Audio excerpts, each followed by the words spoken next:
Welcome back. Thank you for joining me today on my video for The Rider on the Pale Horse, my 70 Days in Coma, a book I was led to write after I recovered from my Wuhan virus, and one which the Lord inspired me to put it in print. We spent a lot of time the last session, for those of you who hadn't joined us before, in talking about my encounter with the people that were involved in my visions.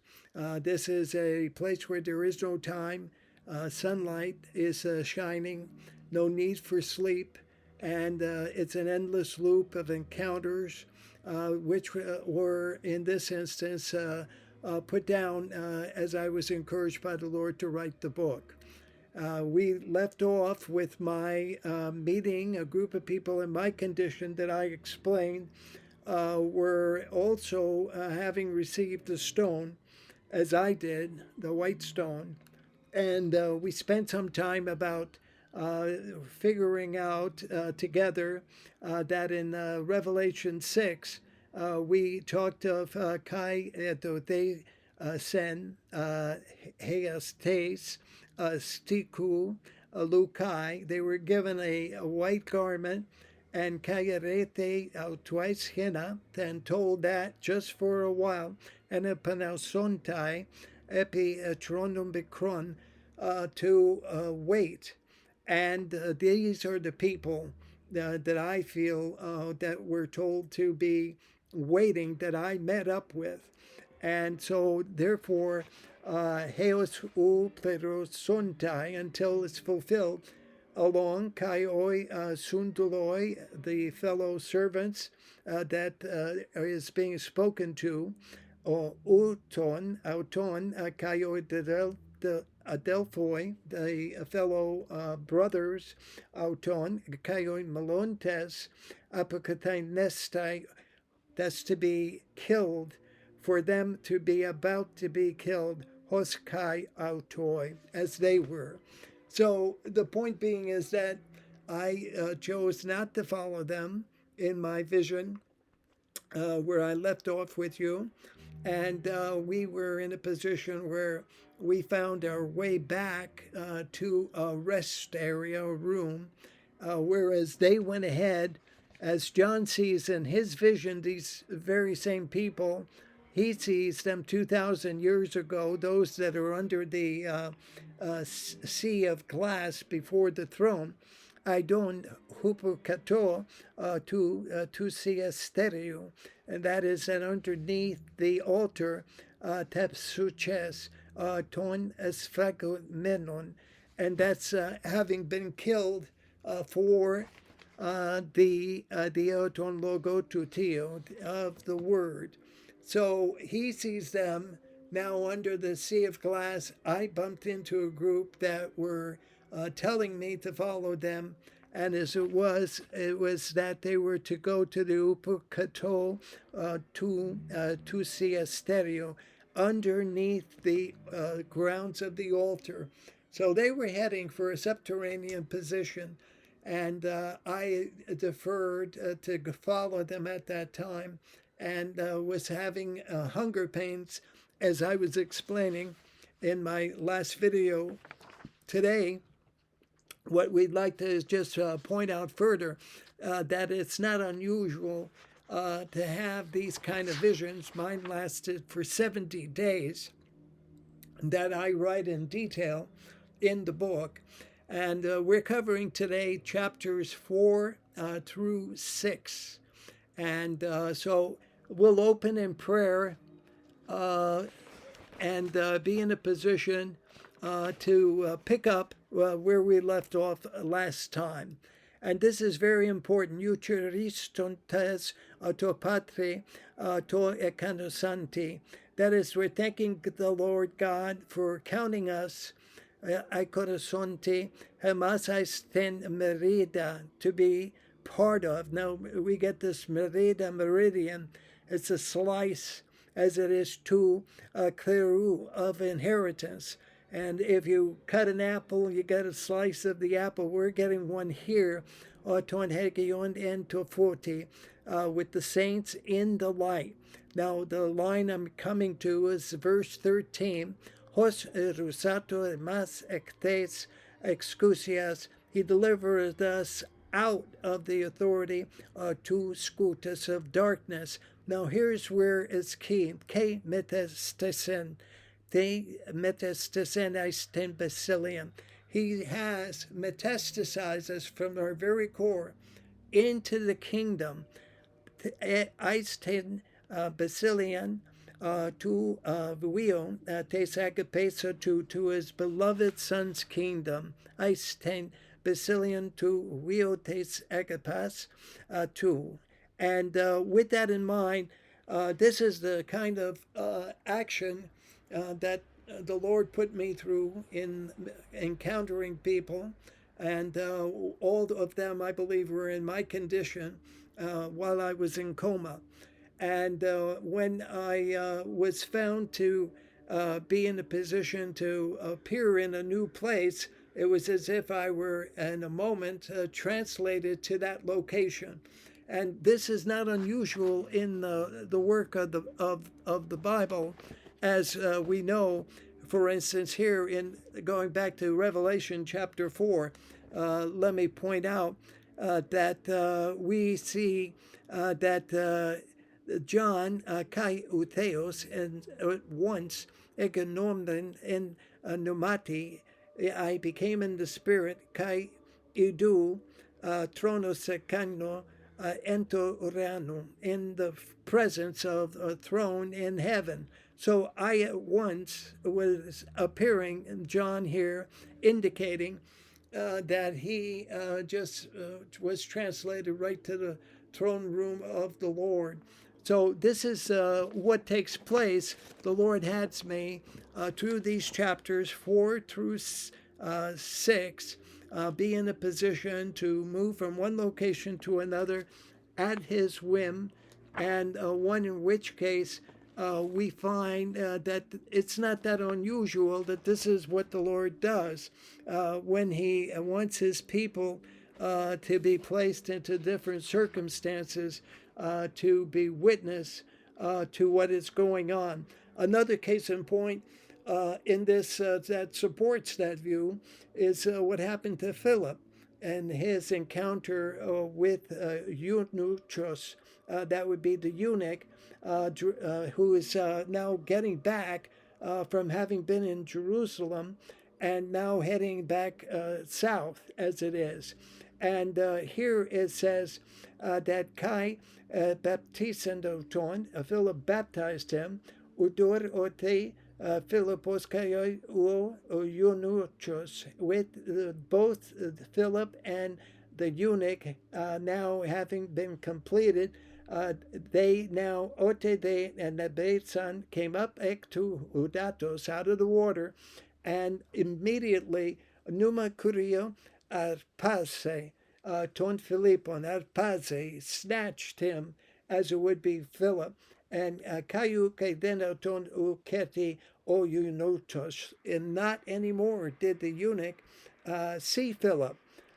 Pereto garten odon tu cheroni continued on his road rejoicing. But here, Philip, on the other hand, de urete, Philippos de urete, eis azoton. He's found in Azotus and Kaidir Chormenos, passing through Uengelisato and preaching tas place pasas throughout all the cities, heos to eltain Anton Eis Caesarion, until he got to Caesarius.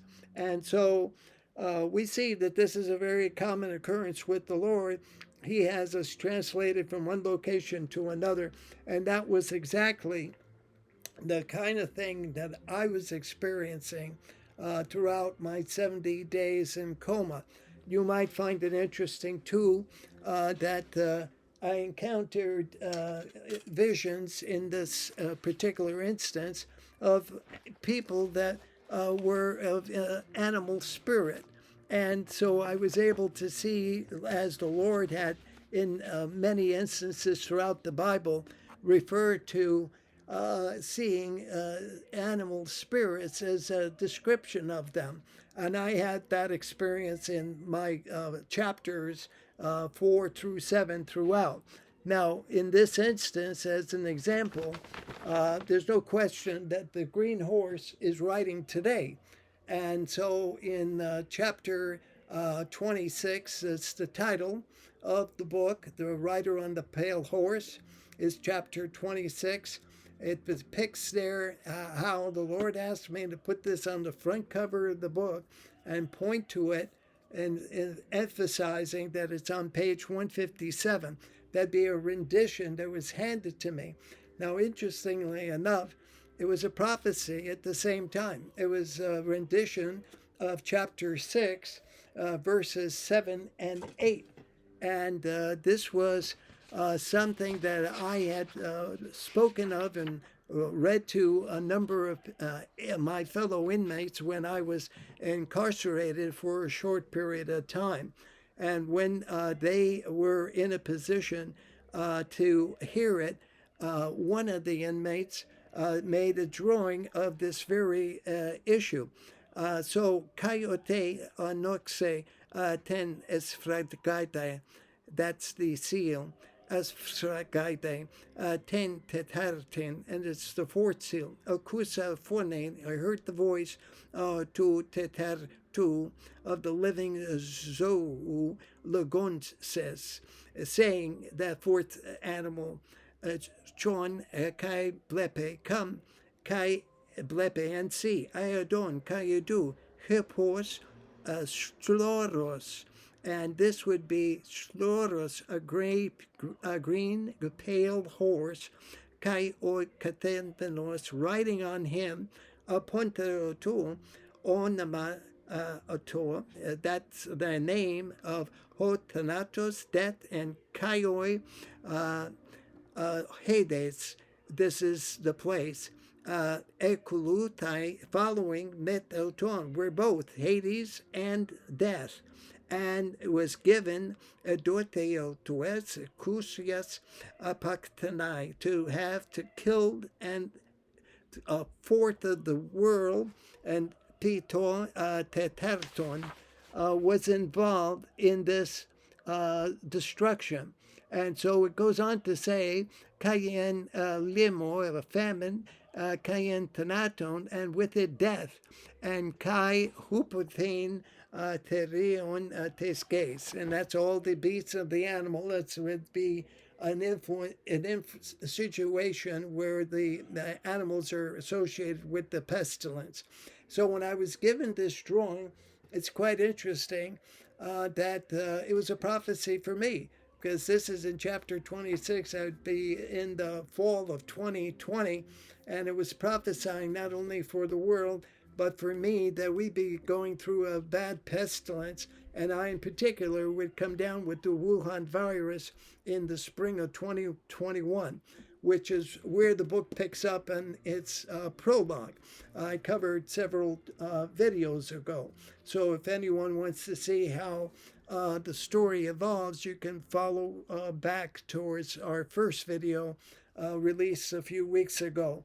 But with this in mind, the important point here is that schloros is the color, schloros and katemenos, and the one sitting upon him, to onema or thanatos, and it's the name of death and Hades. So the important point being is that the color, even green, the Lord said has to be present. So I made it an absolute must that they identify this book with this green, this pale green, as depicted in the Revelations. So the book is then, introducing these verses 6 and 7 and 8 of chapter 6 Revelation, pointing to the fact that we've entered a period where the green horse is riding, and there's no turning back. The spirits of the prior colors of spirits denoted in white, black, and red were already released, this being the fourth horseman of the apocalypse. And he's definitely writing today, and as it is, of course, looking to do what he does. I have from the Lord have identified, he's even shown me in our studies, who and what is the spirit of this rider on the pale horse. And to give you an idea, it's often picked up by various other prophets along the way that follow this very closely. And one in which case you could hear even in Daniel. Daniel I, Daniel, said, I saw in my vision, I say, Havet Bechetzvi, im Lelad, in the night. Vereru, and I further saw Arbaruhe, four spirits, four winds, Shemaiah of heaven, Mekechan, stirring up Leyama Rabbah, the great sea. So that's out of Daniel, and he's already depicting four spirits that we see in chapter 6 of Revelation. Now, additionally, Zechariah finds the same in chapter 6 himself. And Vayan Hamalach Vayomer, the angel answered and said to me, Eli, Eli, Erbareho Kashemayan Yotzot, goes forth out of heaven the four winds, and Mechit Yatzev, and that be from standing before me, El Adon, the Lord, Kol Hayeres. So here's another reference to the very same four horsemen of the apocalypse, and this would be from Zechariah chapter 6. Very important reference as it is for that point, and one in which case is quite interesting, one which the Lord turns to time and time again as he is explaining to us the references of the four spirits that are reigning throughout the earth. And in particular, most importantly, for our studies today, chapters 4 through 6, I would indicate is that we find that not only is he writing, he's in the area of stirring pestilence and other forms of plagues upon us.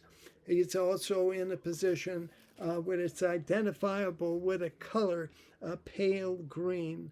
So these are the things that, stand out most importantly as far as the Lord was concerned.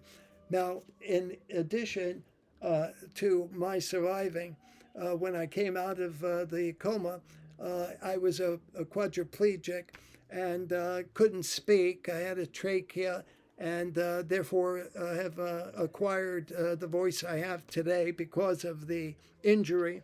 But I had, lost over half my weight. I was down to about 90 pounds, and slowly recovered as it would be. Now, in our last video, we discussed, what really kept me alive, and how the Lord put me through what He was providing for me, my survival.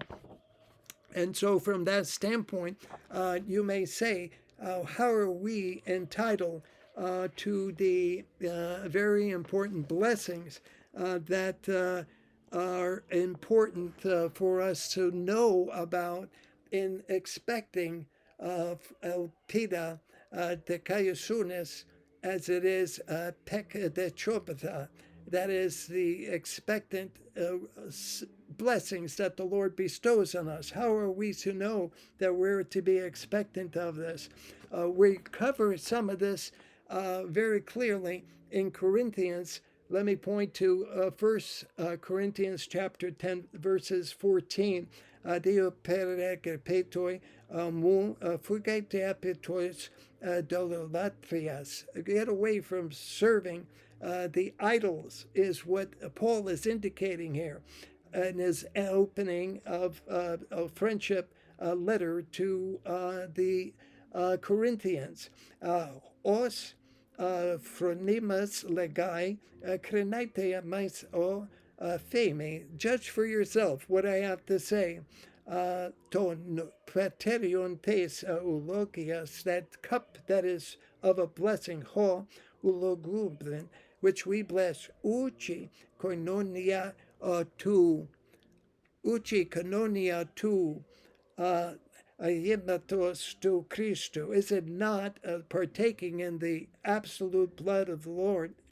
Ton hon clomen, that which we break in the bread, oche canondia to somatos to Christu esten. Is it not also the body of our Lord? Hotiais artos en soma, oi ploi esmen. Out of this one bread, one body, is what Paul is saying.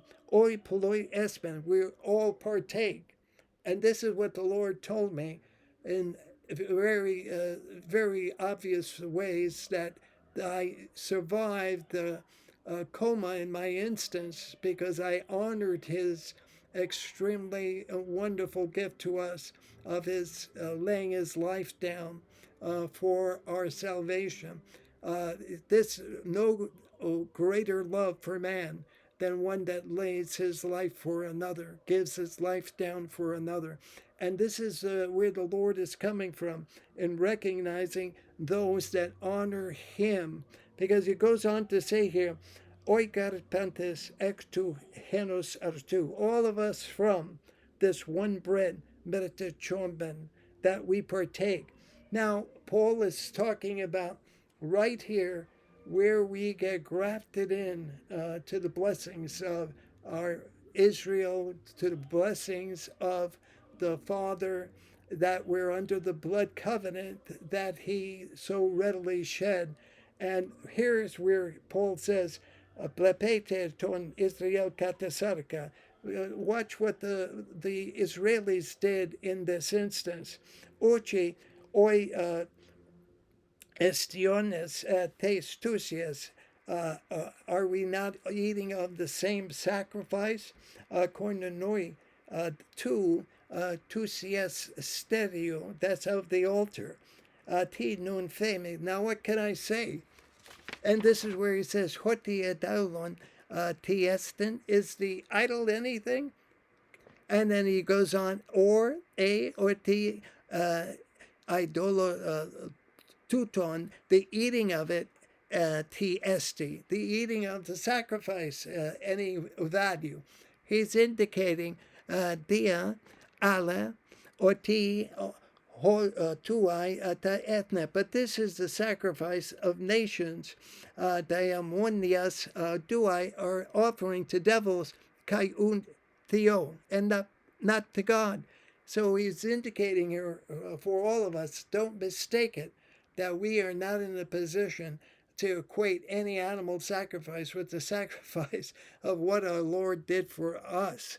That is so important. That's a message of survival, a message of blessing that cannot be overlooked.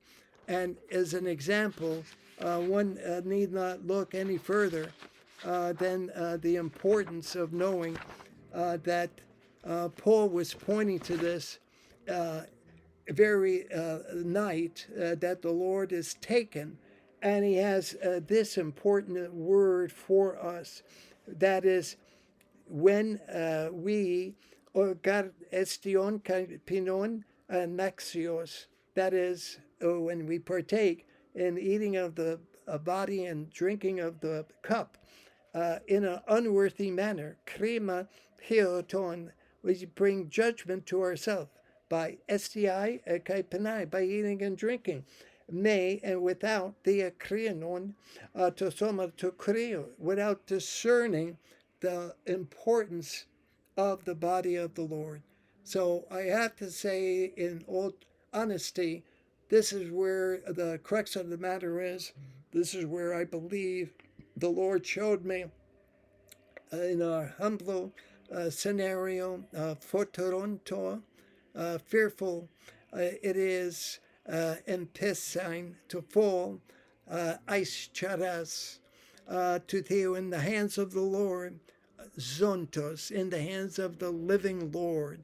And so I was prostrate in coma, and the Lord had revealed these things to me and had shown me that through his blessing, and because I honored his sacrifice, that I had his mercy and grace. And this is where it's so important for our fellow Christians today to get under that blood covenant, to not take it in an unworthy manner, but to recognize the importance of it.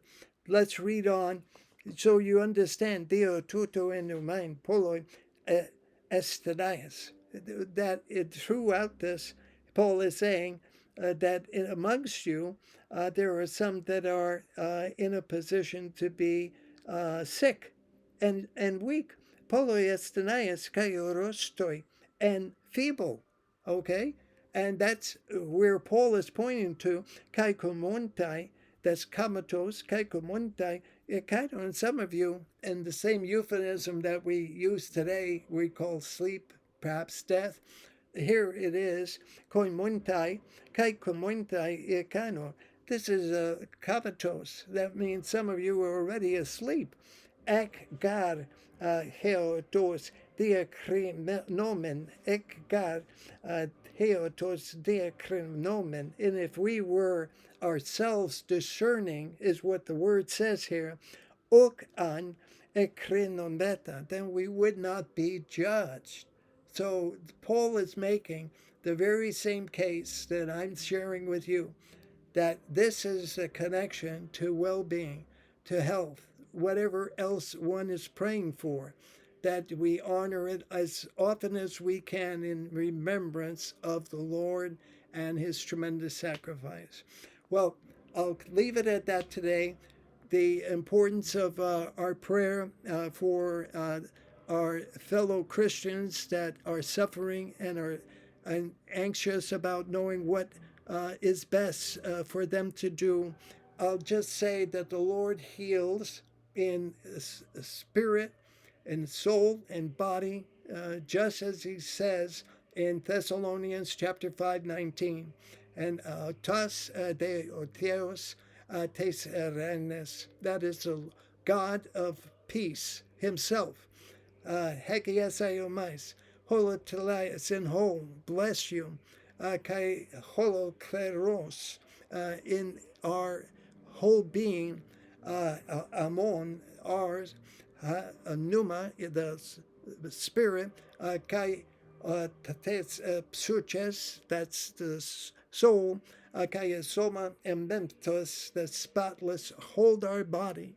Entes perusia amon, on the return of Jesu Christo, have him hold us in that place, teretime.